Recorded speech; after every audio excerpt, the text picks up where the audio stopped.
Good afternoon. Smart investor కు స్వాగతం. Markets stock markets days high level దగ్గర trade అవుతున్నాయి. 276 పాయింట్ల లాభంతో సెన్సెక్స్ ట్రేడ్ అవుతోంది. అలాగే నిఫ్టీ 75 పాయింట్ల లాభంతో 7277 దగ్గర ట్రేడ్ అవుతోంది. సో నిఫ్టీ 7250 లెవెల్ పైన ట్రేడ్ కాగలుగుతుంది. అండ్ ఒక మెగా బుల్ రన్ కు అంకురార్పణ జరిగింది గత శుక్రవారం. నరేంద్ర మోడీ నేతృత్వంలోని ఎన్డీఏ ప్రభుత్వానికి స్పష్టమైన మెజారిటీ రావడం. సో ఒక బలమైన ప్రభుత్వం నాయకుడు అధికారంలోకి వస్తే స్టాక్ మార్కెట్స్ ఎలా స్పందించాలో అలాగే స్పందిస్తున్నాయి ఇవాళ. అండ్ బుల్ రన్ కొనసాగుతోంది. Rakesh Jhunjhunwala, Indian big bull, ఇటువంటి వాళ్ళు నెక్స్ట్ 15 to 20 years ఈ బుల్ రన్ కొనసాగుతుంది. ఇదేదో ఒక నెల 2 నెలలు లేకపోతే సంవత్సరం 2 సంవత్సరాల బుల్ రన్ కాదు. కనీసం నెక్స్ట్ 15 to 20 years కొనసాగుతుంది అంటూ చెప్తున్నారు. అంటే అఫ్ కోర్స్ 15-20 సంవత్సరాలు వరుసగా మార్కెట్ ఇలా పెరుగుతూ వెళ్తుందన్న అంచనా కాదది. అక్కడక్కడ మార్కెట్ లో సహజంగా ఉండే ఒడిదుడుకులు, కన్సాలిడేషన్స్, కరెక్షన్స్ ఇవన్నీ కూడి but next 15 to 20 years stock markets are going to give decent returns అన్నది వాళ్ళ అంచనా. అలాగే బ్రోకింగ్ సంస్థలు అన్ని కూడా థమ్స్ అప్ ఈ సిగ్నల్ ను 2 చేతులతో ఇస్తున్నాయి. డబుల్ థమ్స్ అప్ ఇస్తున్నాయి. నోమురా ఫర్ ఇన్స్టెన్స్ మనం గమనిస్తే 27,200 డిసెంబర్ నాటికి ఇస్తున్న సెన్సెక్స్ టార్గెట్. అలాగే యూబీఎస్ బ్రోకింగ్ సంస్థ 8,000 మార్క్ త్వరలోనే నిఫ్టీ క్రాస్ చేస్తుంది. మేబీ ఈ 2 లోపలనే క్రాస్ చేసిన ఆశ్చర్యం లేదంటూ యూబీఎస్ చెప్తోంది. అలాగే డన్ అండ్ బ్రాడ్ స్ట్రీట్ 28,000 చెప్తోంది. గోల్డ్మెన్ సాక్స్ ఇంకొంచెం అగ్రెసివ్ గా 8,300 కి వెళ్తుంది నిఫ్టీ అన్న. ఇంతకుముందు గతంలో 7,600 టార్గెట్ ఇచ్చిన గోల్డ్మెన్ సాక్స్ ఇప్పుడు 8,300 ఖాయం అని చెప్తోంది నిఫ్టీకి సంబంధించి. సో ఇక రాబోయే రోజుల్లో బడ్జెట్, కేబినెట్ ఇవి నియర్ టర్మ్ ట్రిగర్స్. అలాగే ప్రభుత్వ ప్రకటనలు ఎప్పటికప్పుడు ప్రభుత్వం నుంచి ఇన్ఫ్రాస్ట్రక్చర్ సంబంధించి కావచ్చు, ఆర్థిక విధానాలకు సంబంధించి కావచ్చు, రిఫార్మ్స్ కి సంబంధించి కావచ్చు, వీటికి సంబంధించి ఎటువంటి నిర్ణయాలు తీసుకోబోతుందన్న అంశం ఆధారంగా మార్కెట్స్ కదులుతాయి. ఈ నేపథ్యంలో బ్రోకింగ్ సంస్థలు infrastructure, banking, PSU stocks, engineering ఇటువంటి స్టాక్స్ ను సజెస్ట్ చేస్తున్నారు. అఫ్ కోర్స్ ఇవాళ సెన్సెక్స్, నిఫ్టీ లాభాల కంటే కూడా ప్రధానంగా బ్రాడర్ మార్కెట్స్ అవుట్ పర్ఫార్మ్ చేస్తున్నాయి. Mid cap, small cap indices చూస్తే మనం mid cap index more than 3% లాభపడింది. అలాగే స్మాల్ క్యాప్ ఇండెక్స్ కూడా 5% పైగా లాభంతో ఉంది. ఏమి లీడ్ చేస్తున్నాయని చూస్తే మెటల్స్ అవుట్ పర్ఫార్మ్ చేస్తున్నాయి. మెటల్స్ ఆల్మోస్ట్ 6% పెరిగింది మెటల్స్ ఇండెక్స్. అలాగే ఇతర టాప్ లీడింగ్ ఇండిసెస్ చూస్తే ఆయిల్ అండ్ గ్యాస్ ఇండెక్స్ 6.2%. అలాగే PSU index more than 6.68%. Capital goods index 6%. ఇలా అవుట్ పర్ఫార్మ్ చేస్తున్న పవర్ స్టాక్స్ ఇవాళ చాలా స్ట్రాంగ్ గా ట్రేడ్ అవుతున్నాయి. చిన్న చిన్న కంపెనీలు లైక్ జీవీకే పవర్ లాంటివి, ల్యాంకో పవర్ లాంటివి, ఇటువంటివి కూడా, ల్యాంకో ఇన్ఫ్రా లాంటివి కూడా స్ట్రాంగ్ గా ట్రేడ్ అవుతున్న సమయం ఇది. యూనిటెక్ 13% పెరిగింది. కోల్ ఇండియా ఇండెక్స్ స్టాక్స్ లో ఇవాళ టాప్ గెయినర్ గా మనకు కోల్ ఇండియా కనిపిస్తుంది. అలాగే ఓఎన్జీసీ, టాటా పవర్ ఇటువంటి స్టాక్స్ అన్ని కూడా స్ట్రాంగ్ గా ఉన్నాయి. మిడ్ క్యాప్స్ లో శక్తి పంప్స్, అలాగే ఐవీఆర్సీఎల్ ఇటువంటి స్టాక్స్ లోను strong volumes and price action గమనిస్తున్నాం. సో వచ్చే 2-3 నెలల్లోనే ఇండెక్స్ బాగా 8,000 పెరిగిపోవాలి, సెన్సెక్స్ 30,000 అయిపోవాలి, మన స్టాక్స్ అన్ని డబుల్ కావాలి. ఇటువంటి అత్యాశకు పోకుండా స్ట్రాంగ్ రిటర్న్స్ డెఫినెట్ గా ఉంటాయి. అయితే టైం ఇవ్వాలి మనం. కనీసం 2 to 3 years పర్స్పెక్టివ్ తో ఇన్వెస్ట్ చేసే ఉద్దేశం ఉన్న వాళ్ళకి మార్కెట్స్ మంచి టైం ఇది. ఇన్వెస్ట్ చేయడానికి ప్రతి డిక్లైన్ లో కొనుక్కోవచ్చు అన్న అంచనాను ఎలాగో ఇప్పుడు మన అనలిస్ట్ కూడా చెప్పబోతున్నారు. సో బాలగారు ఎటువంటి సలహా ఇస్తారు? ఇవాళ కొనసాగుతుంది. ఇది ఒక యాడాన్ ర్యాలీగా చెప్పుకోవచ్చు, ఫాలో ఆన్ ర్యాలీగా చెప్పుకోవచ్చు. మనకు లాస్ట్ బిఫోర్ ఎలక్షన్స్ చూసిన మనం pre election rally and post results rally ఈ 2 కోయిన్సైడ్ అవుతున్నట్లుగా అనిపిస్తుంది. ఇంకా ఎంతకాలం కొనసాగుతుంది అనుకుంటున్నారు ఇలాగే?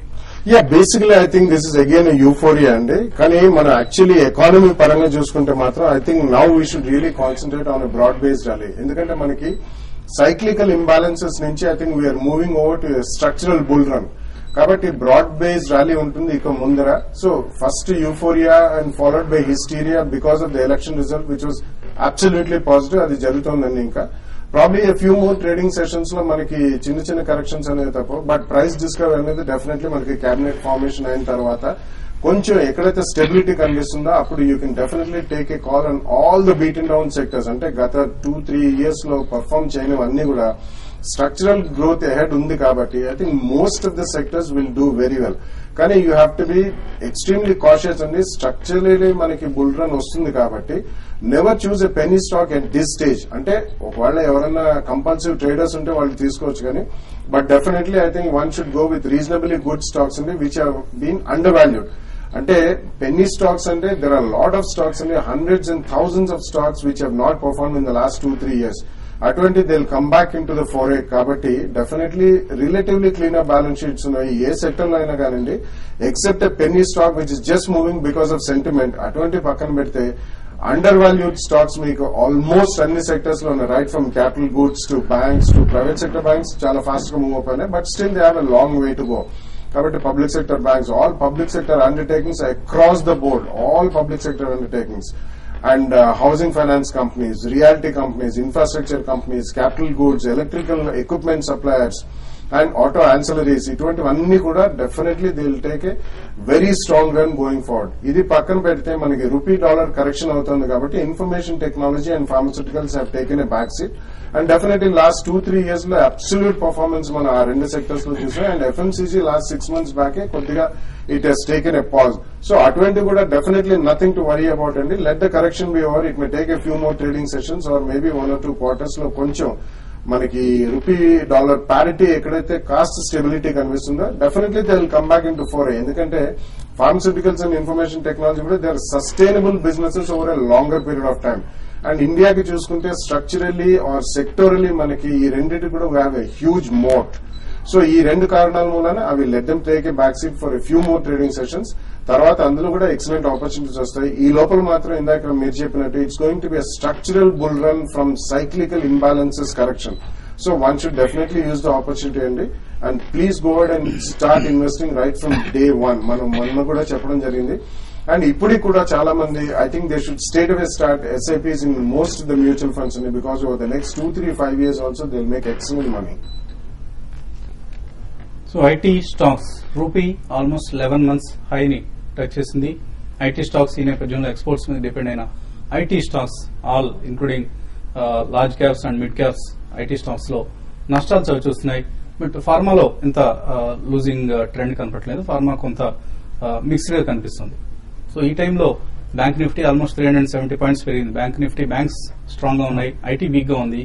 సో ట్రేడర్స్ పొజిషన్స్ ఎలా షిఫ్ట్ చేసుకోవచ్చు? ట్రేడర్స్ అంటే మరి ముఖ్యంగా ఇప్పుడున్న మార్కెట్ ఏంటంటే ఇంట్రాడే మార్కెట్ కాదని చెప్పొచ్చు అండి. బై అండ్ హోల్డ్ అండి. కొనేసి కొన్ని రోజులు హోల్డ్ చేసుకుంటే స్టాక్ ఇప్పుడున్న మార్కెట్ లో బుల్ మార్కెట్ లో ఉంది కాబట్టి గ్యాప్ అప్స్ ఓపెన్ అవుతాయి. తర్వాత అక్కడి నుంచి స్టాక్ ఇంకా పెరగడానికి ఒక స్కోప్ ఉంటుంది. కాబట్టి ఎటువంటి పరిస్థితులు ఏంటంటే ఇంట్రాడేలో కన్ఫ్యూజన్ గా ఉంటుంది. స్టాక్ లో ఇమీడియట్ గా డౌన్ ట్రెండ్ రావడం, తర్వాత ఇమీడియట్ గా అప్ ట్రెండ్ రావడం. మీరు ఎగ్జాంపుల్ చూడండి, ఈ రోజు చూడొచ్చు మనం. ఈ రోజు మార్కెట్ 80 points లో ఓపెన్ అయ్యి అక్కడి నుంచి మైనస్ లోకి వచ్చింది, మళ్ళీ అక్కడి నుంచి మళ్ళీ 80 points రావడం చూసాం.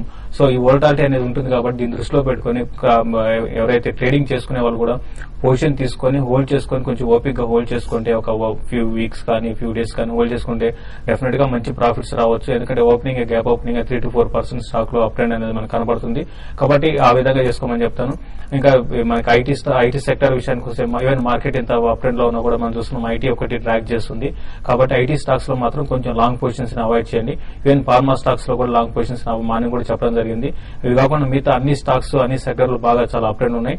ఇమీడియట్ గా అయితే పెరగడానికి కొన్ని స్టాక్స్ లైక్ ఎక్సైడ్ ఇండస్ట్రీస్ ఒకటి చాలా స్ట్రాంగ్ గా ట్రేడ్ అవుతుంది. కరెంట్ అవర్స్ లో దీన్ని బై చేసుకోవచ్చు. 155 to 160 రూపీస్ దాకా పెరగడానికి అవకాశం ఉంది. తర్వాత టాటా గ్లోబల్ బెవరేజెస్ అనేది మళ్ళీ చాలా రోజుల తర్వాత ఒక మేజర్ అప్ ట్రెండ్ రావడానికి అవకాశం కనపడుతుంది. దీంట్లో కూడా 148 పైన కానీ సస్టైన్ కాగలిగి దాంట్లో కూడా పొజిషన్ తీసుకోవచ్చు. 180 రూపీస్ దాకా పెరగడానికి అవకాశం ఉంది. మార్కెట్ ఇంత పెరిగింది కదా, స్టాక్స్ ఇంత పెరుగుతున్నాయి కదా, షార్ట్ సెల్ అయితే మిడ్ క్యాప్ కౌంటర్స్ లో ఎటువంటి పరిస్థితుల్లోనూ సెల్ చేయొద్దని చెప్తాను. ఫర్ ఎగ్జాంపుల్ వోల్టాస్ చూస్తే రీసెంట్ గా 90 రూపీస్ ఉన్నది ఈ రోజు 180కి వచ్చింది. ఈ రోజు కూడా 10% పెరిగింది. దాంట్లో కూడా ఇంకా మేజర్ అప్ ట్రెండ్ అనేది ఇంకా కొనసాగే అవకాశం ఉంది. తర్వాత అశోక్ లైలాండ్ చాలా రోజుల తర్వాత న్యూ హైస్ కి రావడం చూస్తున్నాము. 52 వీక్ హైకి రావడం చూస్తున్నాం. దీంట్లో కూడా లాంగ్ పొజిషన్ తీసుకోమని చెప్తాను. అరౌండ్ 40 రూపీస్ దాకా ఫ్యూ మంత్స్ లో పెరగడానికి అవకాశం ఉంది. ఈ విధంగా స్టాక్ స్పెసిఫిక్ ఉంటుంది. ఇండెక్స్ కన్నా ఎక్కువ మిడ్ క్యాప్ లో మంచి బయింగ్ అనేది రావచ్చు, ఇంకా పెరగడానికి అవకాశం ఉంటుంది. బై అండ్ హోల్డ్ అని చెప్తాను. ఈ రోజు మార్కెట్ విషయానికి వస్తే ఈ రోజు కూడా మార్కెట్ చాలా వరకు స్ట్రాంగ్ గానే క్లోజ్ అయ్యే అవకాశం ఉంది. ఒకవేళ నిఫ్టీ గానీ కొంచెం కరెక్షన్ వచ్చినా కూడా బట్ మిడ్ క్యాప్ లో మాత్రం ఎటువంటి కరెక్షన్ ఉండకపోవచ్చు. కాబట్టి బ్యాంక్ నిఫ్టీ కూడా ఇంకా ఇక్కడ నుంచి ఒక 600 to 800 పాయింట్స్ పెరగచ్చు. బట్ దానికన్నా ముందు ఒక చిన్న కరెక్షన్ బ్యాంక్ నిఫ్టీ రావడానికి అవకాశం ఉందండి. వాళ్ళ లైన్ ఉన్నారు. ఫస్ట్ కాలర్ లైన్ ఉన్నారు, రత్న బెంగళూరు నుంచి. హలో, నమస్తే అండి వసంత్ గారు. నమస్తే అండి. మోడీ గారు కొంచెం అని మంచి ప్రాఫిట్ చూసామండి. ఇప్పుడు ఎల్లంటి నేను అమ్మేశానండి. ఇప్పుడు ఏం చేయమంటారు? మళ్ళీ ఎంటర్ అవ్వచ్చా? అంటే మనం గతంలో ఏం చేసాం అనేది అప్రస్తుతం అండి, అనవసరం. భవిష్యత్తులో ఏంటి పరిస్థితి అంటే ఎలాంటి ఎంతకాలం హోల్డ్ చేద్దాం అనుకుంటున్నారు? అంటే ఎల్ఐసి ఇప్పుడు తీసుకున్నానండి, 1380 అమ్మేశానండి. బాగానే ప్రాఫిట్స్ వచ్చిందండి. ఓకే, ఇంత ముందు అమ్మేసింది కరెక్టే అండి. ఇప్పుడు ట్రేడింగ్ కోసం తీస్తుంది అనుకుంటున్నారా, ఇన్వెస్ట్మెంట్ కోసం? అవునండి, ట్రేడింగ్ గురించి. అంటే చాలా పెరిగింది కదా, ఇవాళ 1500 టచ్ అయింది కదా. మళ్ళీ కరెక్షన్ గురించి చూస్తున్నాను. అయినప్పుడు కరెక్షన్ అయినప్పుడు తీసుకోవడానికి పర్వాలేదంటారా? తీసుకోవచ్చా? డెఫినెట్ గా అండి. మీరు ఇంతకు ముందు కూడా మీకు చెప్పడం జరిగిందండి, ఎల్ఎన్టీ గురించి అడిగారు. ఇంకా పెరిగే అవకాశం ఉందన్నాము. ఇప్పుడు కూడా ఇంకా పెరిగే అవకాశమే ఉందండి. కరెక్షన్ ఎగ్జాక్ట్ గా ఇప్పుడు వస్తుందని అయితే చెప్పలేమండి. ఓవరాల్ ట్రెండ్ అయితే చాలా బులిష్ ట్రెండ్ ఉంది. కాబట్టి మీరు కరెక్షన్ కోసం వెయిట్ చేయాలనుకుంటే వెయిట్ చేయండి. బట్ ఎంత కరెక్షన్ వచ్చినా కూడా మా అయితే 1420, 1400 తర్వాత లాస్ట్ అంటే 1380 ఆ లెవెల్ కన్నా బిలో అయితే పెద్దగా రాకపోవచ్చు అండి. కాబట్టి ఈసారి మీరు అమ్మిన రేట్కి వస్తే మళ్ళీ డెఫినెట్ గా ఒక 100 రూపాయల కరెక్షన్ అంటే ఒక 6 to 8% కరెక్షన్ వస్తే మీరు బై చేయండి. ఇంకా ఈ స్టాక్ ఇంకా పెరగడానికి అవకాశం ఉంది. ఈవెన్ 2000 రూపీస్ టచ్ గా అయినా కూడా ఆశ్చర్యపోనవసరం లేదండి. కాబట్టి ఎవ్రీ డిప్లో మీకు బయింగ్ ఆపర్చునిటీ తీసుకోమని చెప్తారండి. అనంతపురం నుంచి వేణు లైన్ ఉన్నారు. హలో, నమస్కారం సార్. నమస్తే అండి, అడగండి. వేణు ఎంఎంటీసీ 60 బై చేశాను సార్. సత్తా ఇంజనీరింగ్ 140 బై చేశాను సార్. ఓకే అండి. ఈ రేట్ లో ఉంచుకోమంటారు లేకపోతే సెల్ చేసుకోమంటారు సార్? ఇంకా అప్ సైడ్ ఉంది movement. MMTC and Sadbhav engineering. Sadbhav definitely ఉంచొచ్చండి. ఎందుకంటే it's one among the strong infrastructure companies mid cap space లో. ఈవెన్ గతంలో చూసుకున్నా కానీ this is one of the reasonably good infrastructure company. So definitely retain చేయమని చెప్తాను.